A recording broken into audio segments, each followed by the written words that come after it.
Hello, everyone, and welcome back to Love English Lab. I'm Alex, and today I'm very excited because we have a special guest joining us. His name is Oliver, and he's from London, England. Hello, everyone. It's great to be here. Thanks for having me, Alex. I've been listening to your podcast, and I must say, it's brilliant, very clear, and full of good energy. Thank you, Oliver. I love that word, brilliant. You see, that's already one small difference between British and American English. I would probably say awesome or great. Exactly. And that's what we're going to talk about today, the small but fun differences between how people speak English in the United States and in the United Kingdom. That's right, we both speak English, but sometimes it feels like we speak different versions of the same language. Yes, and sometimes those differences can be confusing, especially for learners. You might hear one word in an American movie and another word in a British TV show and wonder which one is correct. And the answer is both are correct.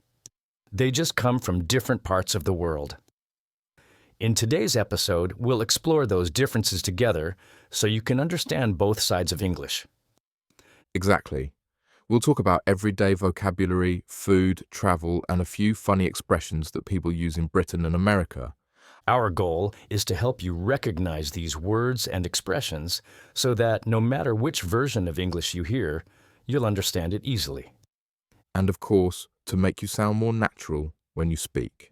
You don't have to choose between British or American English, you can simply be aware of both. That's the key. Awareness helps you communicate with more people around the world. After all, English is global now, and both versions are part of that global language. Well said, Alex. And we'll try to keep this fun and light-hearted so you can learn without feeling like you're in a classroom. Absolutely. So, if you've ever wondered why some people say apartment and others say flat, or why Americans say trash while Brits say rubbish, this episode is for you. We'll go through some of the most common differences you'll hear in daily life and explain what they mean in a simple and friendly way. So grab your headphones, relax, and get ready to enjoy the ride. By the end of this episode, you'll understand both American and British English and have a few good laughs along the way. That sounds marvelous. There's another great British word right there, marvelous. I can already tell this will be fun. Me too. All right then, shall we begin? Let's do it. Welcome to British English or American English, one language, two worlds.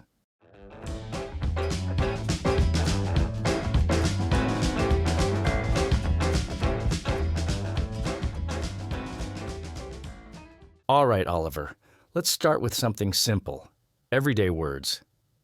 You know, the ones we use all the time but say differently in the US and the UK. Good idea.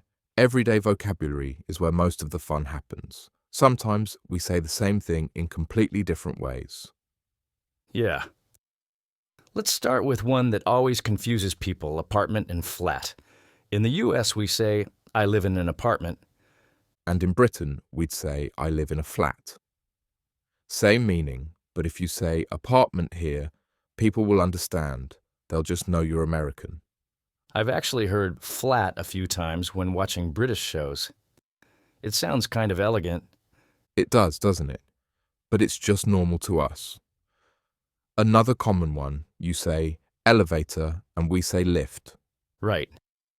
Take the elevator to the 5th floor.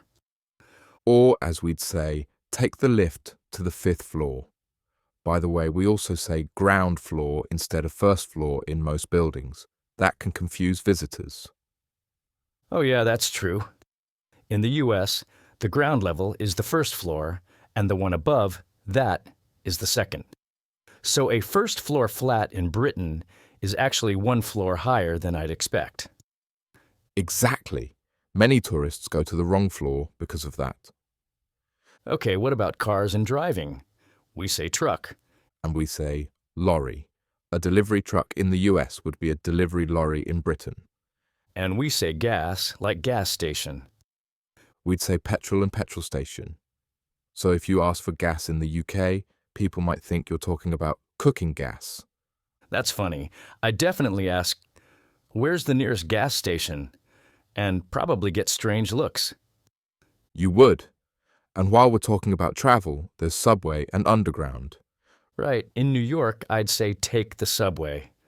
And in London, it's take the underground, or simply the tube. The Tube. I love that name. Sounds very London. It is. Here's another everyday one, trash and rubbish. Yeah, Americans say trash can or garbage. We'd say bin or rubbish bin. So if I tell you to throw it in the bin, I mean put it in the trash. Got it. So trash can equals bin. Easy enough. What about clothes? You say sweater, right? Yep, sweater. We say jumper. So if I say, that's a nice jumper, I'm not talking about someone who jumps, it's a warm top. That's a good one. And pants are another funny one. In the US, pants means trousers. Careful there. In the UK, pants means underwear. So if you say, I like your pants, in Britain, it might sound a bit awkward. Oh, wow, yeah, that could cause some embarrassment. I'll stick with trousers when I visit. Smart move. We also say trainers instead of sneakers. Trainers. Got it. And for vacation, you guys say holiday, right? Yes, we're going on holiday next week. It means the same as going on vacation. Americans use holiday only for special days like Christmas or Thanksgiving, not for trips. Interesting. And speaking of travel, we say car park instead of parking lot. Right. I left my car in the parking lot versus I left my car in the car park. Easy. There's also post and mail. We post a letter while you mail it. True. And the place is the post office for both of us, so that one's not too bad. Exactly. Another everyday one, mobile phone. Americans just say cell phone. I still remember hearing mobile for the first time and thinking it sounded very formal. Yes, and sometimes we just say mobile, like, I'll call you on my mobile. Okay, one last one for this section. Movie theater versus cinema. Ah, yes, we'd say, let's go to the cinema, and we say film, not movie. So, let's go to the cinema and watch a film. Got it. Exactly. I think learners will love knowing these because they appear everywhere, from movies to travel videos. Totally. And the cool thing is, no one version is wrong, just different. Understanding both makes English twice as interesting. Well said. It's like learning two cultures through one language. That's perfect. All right, in our next chapter, we'll talk about food, and trust me, that's where the real confusion begins. Oh, absolutely. Fries, chips, biscuits, we'll clear it all up. Stay with us for Chapter 2, Food and Daily Life.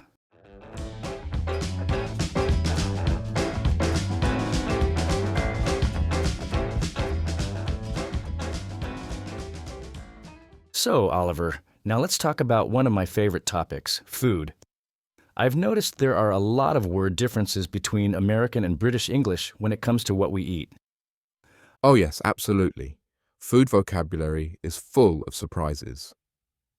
Let's start with the most famous one, fries and chips. Right, in the US, we say fries, like French fries. And in Britain, we call them chips. So when you order fish and chips in the UK, you'll get fried fish and thick-cut fries. That's always confusing. Because in the US, chips mean something totally different, crispy potato snacks you eat from a bag. Exactly. What you call chips, we call crisps. So, fries are chips and chips are crisps. Simple, right? Simple and confusing at the same time. I agree. And speaking of confusion, there's cookie and biscuit. Yeah, Americans say cookie. We say biscuit. But to make it more complicated, a biscuit in the US is something completely different, a kind of soft bread roll, right? Exactly. Americans eat biscuits with gravy, which would sound very strange in Britain. Very strange indeed. Imagine pouring gravy over a sweet biscuit. That's a crime in the UK. Yeah, that would probably get me kicked out of the restaurant. Now, let's move to eggplant and aubergine. Americans say eggplant, but aubergine is the French word that British English adopted, right? Correct. We often use French-influenced words in food, like courgette instead of zucchini and beetroot instead of beet. That's true. And it sounds kind of fancy. Aubergine lasagna sounds more elegant than eggplant lasagna. I'll take that as a compliment. Now, how about candy and sweets? In the US, we say candy, chocolate, lollipops, gummies, all of it. And in Britain, we call them sweets. So, I bought some sweets for the kids. I've also heard you say pudding when you mean dessert. Yes, that's another classic. In Britain, pudding can mean any kind of dessert, not just the soft, creamy one Americans imagine. Interesting. So, if I'm at a restaurant in London and someone asks, "Would you like some pudding?" I could get cake or ice cream. Exactly, it simply means dessert. And do you say takeout or to go when you order food? Neither. We say takeaway. So if I say, let's get a Chinese takeaway, I mean takeout food. That's a cool one, takeaway. Americans always say to go, like, "Can I get this coffee to go?" Yes, we'd say, can I have this coffee to take away? Same idea, different preposition. And in restaurants, you guys say bill instead of check, right? That's correct. At the end of a meal, you'd ask for the bill. Americans say, can I get the check? And you pay with notes and coins instead of bills and change. Exactly. So, £5 note or £10 note, not bill. I've also noticed drinks are a big difference. You say fizzy drink for what Americans call soda. Yes. We rarely say soda, it's always fizzy drink or sometimes soft drink. So, I'll have a fizzy drink means I'll have a soda. Got it. Right, and of course, we can't forget tea. It's not just a drink here, it's a whole ritual. Yeah, that's one of my favorite cultural differences. In America, we drink coffee all the time. But in Britain, tea is everywhere. Absolutely. Some people have a cuppa several times a day. Cuppa just means a cup of tea. I like that word. Fancy a cuppa? Sounds really warm and friendly. It is. It's how we invite people to relax and chat. And coffee culture is probably more American, right? We say grab a coffee or a to-go cup. Yes, though coffee is popular here too, especially in cities. But traditionally, tea is the heart of British life. I guess food and drink really show culture, not just vocabulary. Exactly. Every word reflects a small piece of daily life. For example, packed lunch in Britain is lunchbox in the US. Same idea, different image. Right. And I've heard you say crisps packet while we'd say bag of chips. Correct again. It's funny how small words tell you where someone's from. I love that. And what about dessert names? You guys have sticky toffee pudding, scones, trifle. Very British. Yes, and you have brownies, cookies, apple pie. We both have sweet tooths, just different recipes. For sure. So, to recap, fries are chips, chips are crisps, cookies are biscuits, candy is sweets, and takeout is takeaway. You've got it perfectly. I'd say you're becoming bilingual in English. I'll take that as a compliment. Excellent. So, next we'll move from the kitchen to the streets. We'll talk about transport, travel, and how we get around every day. Perfect. Coming up next. Chapter 3, Transport and Places.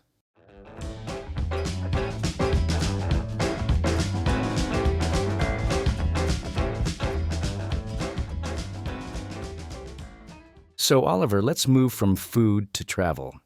I think transportation is another area where Americans and Brits use very different words. Oh, definitely. Let's start with one that confuses almost everyone, gas and petrol. Right. In the US, we fill up our cars with gas. And in Britain, we fill up with petrol. So, gas station in the US becomes petrol station or garage in the UK. That's funny, because in the US, a garage is just where you park your car at home, not a place to buy gas. Yes, we use garage for both, where you park your car and where you buy petrol. Context tells us which one we mean. Good to know. And what about parking lot? We say car park. So if you're looking for parking in London, you'd say, is there a car park nearby? That sounds so classy. Car park. We say, is there a parking lot near here? And while we're driving, here's another one, trunk and boot. Oh yeah, Americans say trunk, the back part of the car where you put your bags. Exactly. We say boot, so I might say, put the luggage in the boot. And you drive on the left side of the road, which is already confusing for us. Yes, and our steering wheel is on the right side of the car. It surprises most visitors. I bet. Okay, what about public transportation? We say subway in the US. We'd say underground or tube, especially in London. Take the tube to Oxford Circus. That's a classic London direction. That's such a cool nickname, the Tube. In the US, subway works for any underground train system. Yes, and we also say train for long-distance travel, same as you. But we often say railway station instead of train station. Interesting. And I think you say queue instead of line, right? Correct. If you hear someone say, join the queue, it means get in line.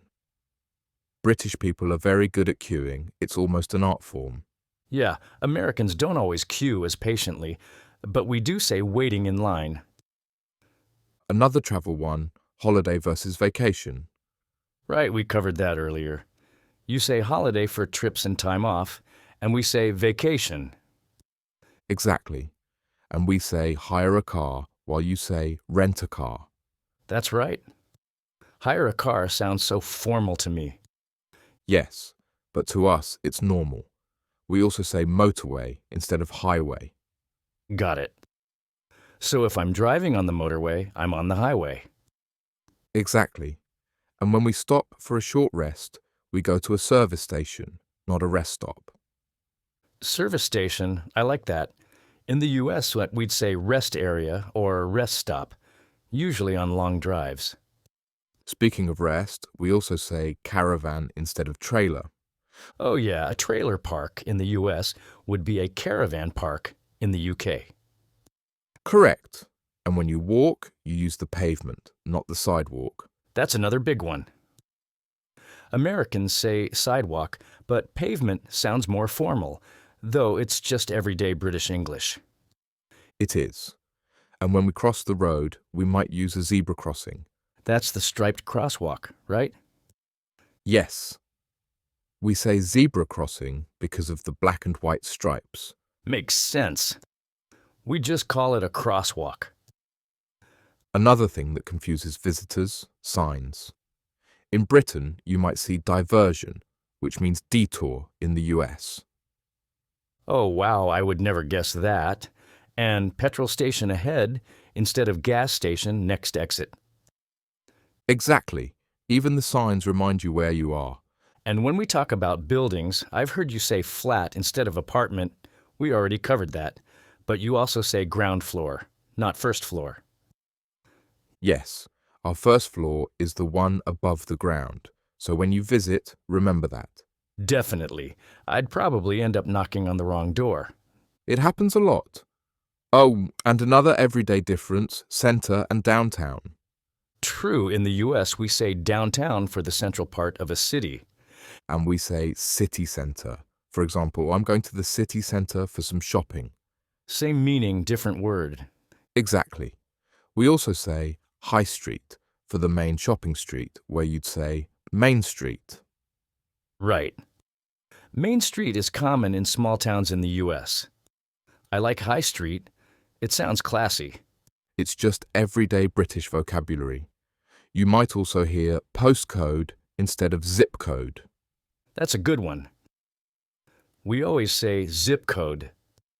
What's your postcode? Sounds fancy. It's not fancy, just British. I'm starting to think learning both versions of English is like learning two cultures in one language. I couldn't agree more. Every word tells you something about how people live and think. That's what makes English so rich.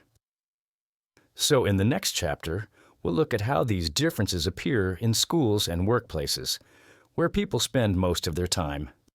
I've got plenty of examples for that, from CVs to head teachers and even the loo. Oh boy, this should be fun. Coming next, Chapter 4, Work, School, and Daily Routine.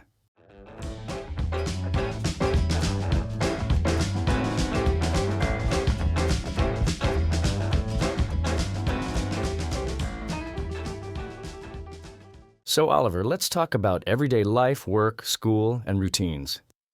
There are so many little differences in vocabulary here too. Oh yes, plenty. Let's start with work. For example, you say resume, right?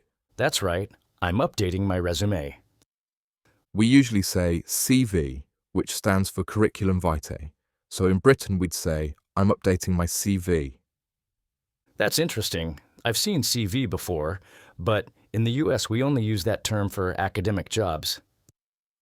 Yes, but in Britain it's the same for all kinds of work, office jobs, retail, anything.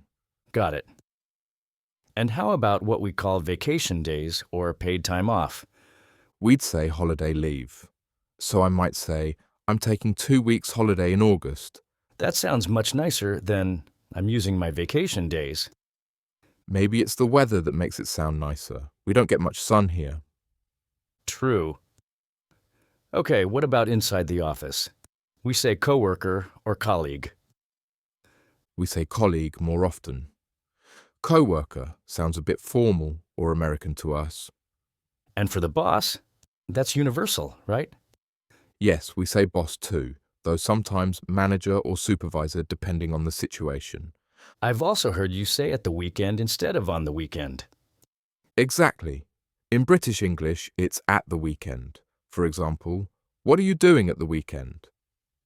Americans always say on the weekend.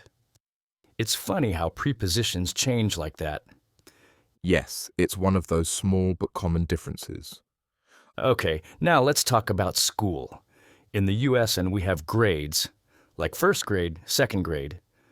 We use years. So, first grade is year 1, second grade is year 2, and so on. And principal, that's the person who runs the school. We'd call that person the head teacher, or sometimes headmaster, or headmistress if it's a private school. Interesting. And do you say school or college for university? That's a good one.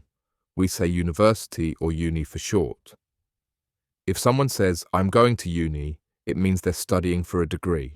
Yeah, in the US, college and university are often the same. We just say, I'm going to college. Right.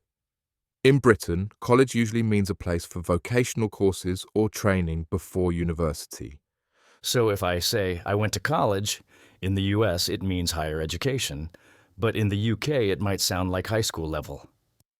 Exactly. That one can cause a bit of confusion. What about grades or scores? We say like, I got an A or a B. We use marks instead of grades. For example, I got good marks on my exam. We also use letters sometimes, but marks is more general. And for semester, We say term. Most schools have 3 terms a year, autumn, spring and summer. so you'd say, the new term starts in September. Exactly. And instead of report card, we'd say school report. That makes sense. It's fascinating how it's the same concept with different names. Absolutely. And here's another one. You say eraser, we say rubber. Oh yeah, I've heard that one before. In the US, rubber means something completely different. I know. That one can lead to funny misunderstandings. For sure. Okay, let's move on to daily routines. You say flat, we say apartment. We covered that earlier. But what about bathroom? We say loo or toilet. Where's the loo? Is very common in Britain. Americans would almost never say toilet in public. It sounds too direct. We'd say bathroom or restroom. That's true.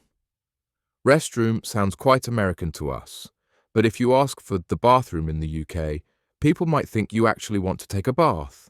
That's hilarious. I'd probably confuse everyone in a restaurant. It happens all the time. But don't worry, people are used to hearing both versions now.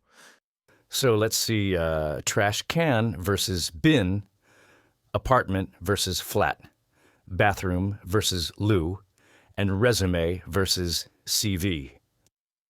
You're getting good at this, Alex.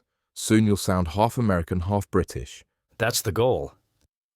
I think understanding both versions really helps learners adapt when traveling or working with people from different countries. Absolutely. English connects people across the world, so knowing both styles gives you more flexibility and confidence. That's a great point. And speaking of flexibility, our next chapter is going to be a lot of fun. We'll explore slang and everyday expressions. Ah, yes, the colourful part of the language. Get ready for fancy a cuppa and I'm knackered. And for the American side, we'll have grab a coffee and I'm beat. Perfect. Coming next. Chapter 5. Slang and Common Expressions.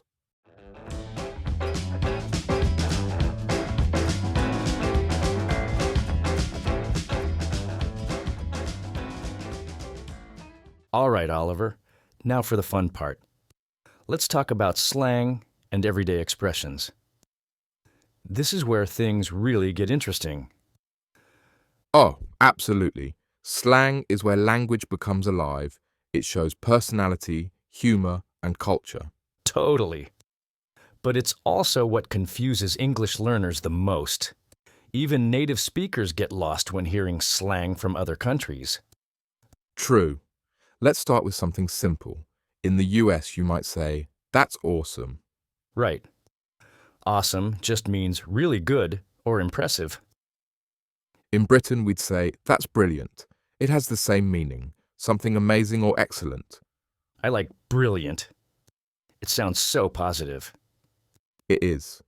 And we use it all the time. That film was brilliant, or you did a brilliant job. Americans might say, that movie was awesome. See, we're already speaking the same language differently.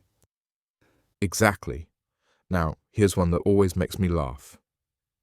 Americans say, "I'm beat" when they're tired, right? Yeah, I'm beat means I'm exhausted. We'd say, "I'm knackered." It means exactly the same thing, very tired. Knackered. That's such a funny word. It sounds strong, like you really can't move anymore. That's right. If someone says, "I'm knackered," you know they've had a long day. Another one in the US, we say, I'm going to grab a coffee. We'd say, "Fancy a cuppa," which means, "Would you like a cup of tea?" I love that phrase, a fancy a cuppa. It sounds so British and cozy. It is. And fancy here means want or feel like. For example, "Do you fancy going out tonight?" means, "Do you want to go out tonight?" Nice. Americans rarely use fancy that way. We'd say, do you feel like going out? There you go. Same idea, different word. Okay, how about mate? Americans mostly use buddy or dude. Yes, we use mate for a friend. "He's my mate," or "All right, mate."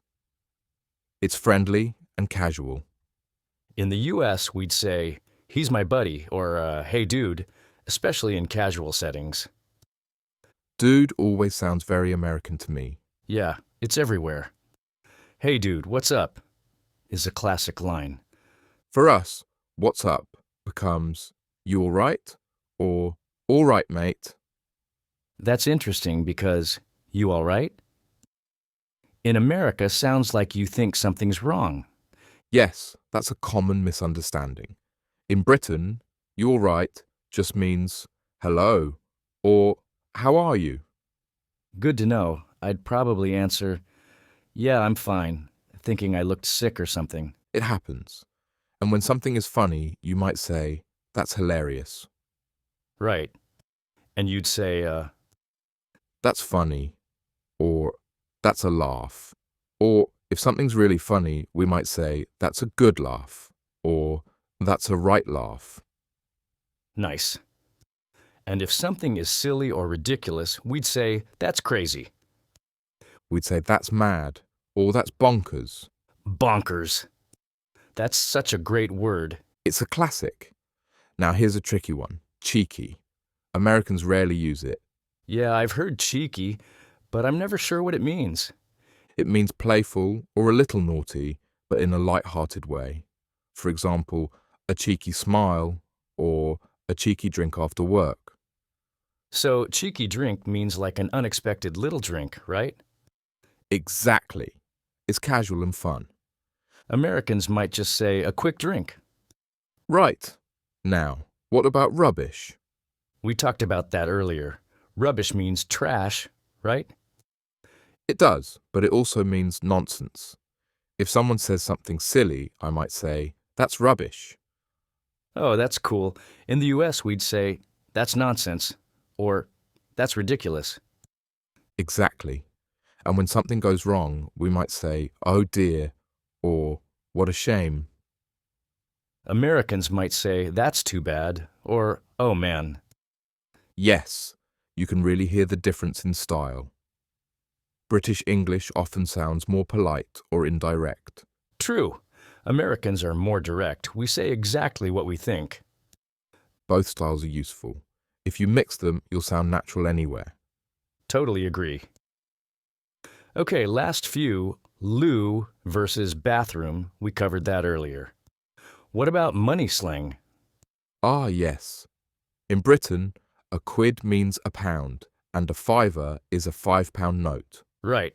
In the US, a buck means $1, and a five means $5. There you go. 2 ways to talk about money, same meaning. I think learners will love this. It's like discovering two personalities of the same language. Exactly. And the best part is, you don't have to choose, just understand both. Well said. All right, that's our slang section. In the final reflection, we'll talk about what all these differences really mean and how learners can use them to sound natural anywhere. Coming next, final reflection. 2 versions, 1 global language.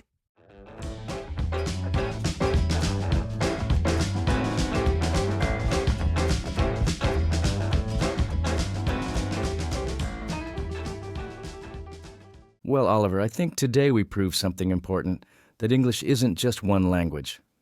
It's one language with many beautiful flavors. Absolutely. And the wonderful thing is, both versions, British and American, are equally correct. They just reflect different histories and cultures. I really like that idea. You can almost hear the culture behind the words. When I say apartment, it sounds American. When you say flat, it feels British. And both make sense. Exactly. Words carry personality. Lift and elevator, holiday and vacation, rubbish and trash. They all paint little pictures of daily life in each country. And that's what makes English special. It connects people from different places, but still keeps their identity. That's so true. Many learners ask, should I learn British or American English? And my answer is always, learn both. You don't have to choose. Understanding both makes you twice as flexible. I agree. If you understand both versions, you can watch any movie, read any article, or talk to anyone, and it all feels familiar. Exactly. And the more you listen, the easier it becomes to switch. You might use a few American words with your British friends or a few British ones with your American colleagues, and that's completely fine. It's like being bilingual within the same language. Nicely said. And it also shows respect. When you understand how people from another country express themselves, you connect better with them. Yeah, language is more than words. It's culture, humor, habits, and feelings. When you learn both sides, you see the world through two lenses instead of one. Well put. And I think this kind of understanding helps learners speak more naturally too, because once you see patterns like holiday and vacation, you stop translating and just choose the word that fits the situation. Exactly. It's about communication, not perfection. Right, nobody minds if you mix British and American words. What matters is that people understand you and that you enjoy using the language. That's what I love about doing these episodes. We get to explore not just vocabulary, but the people and stories behind it. Yes, it reminds us that English is alive, growing and changing with every country and every voice that uses it. So to everyone listening, don't worry about which version you learn first. Focus on using English every day, listening to both, and letting your brain do the rest. And remember, whether you say awesome or brilliant, trash or rubbish, you're still speaking the same global language. Perfectly said, Oliver. Thank you, mate. It's been a real pleasure. Same here. And to our listeners, keep listening, keep practicing, and keep enjoying the process. That's how you grow. This was Love English Lab, helping you learn, connect, and smile along the way. See you in the next episode.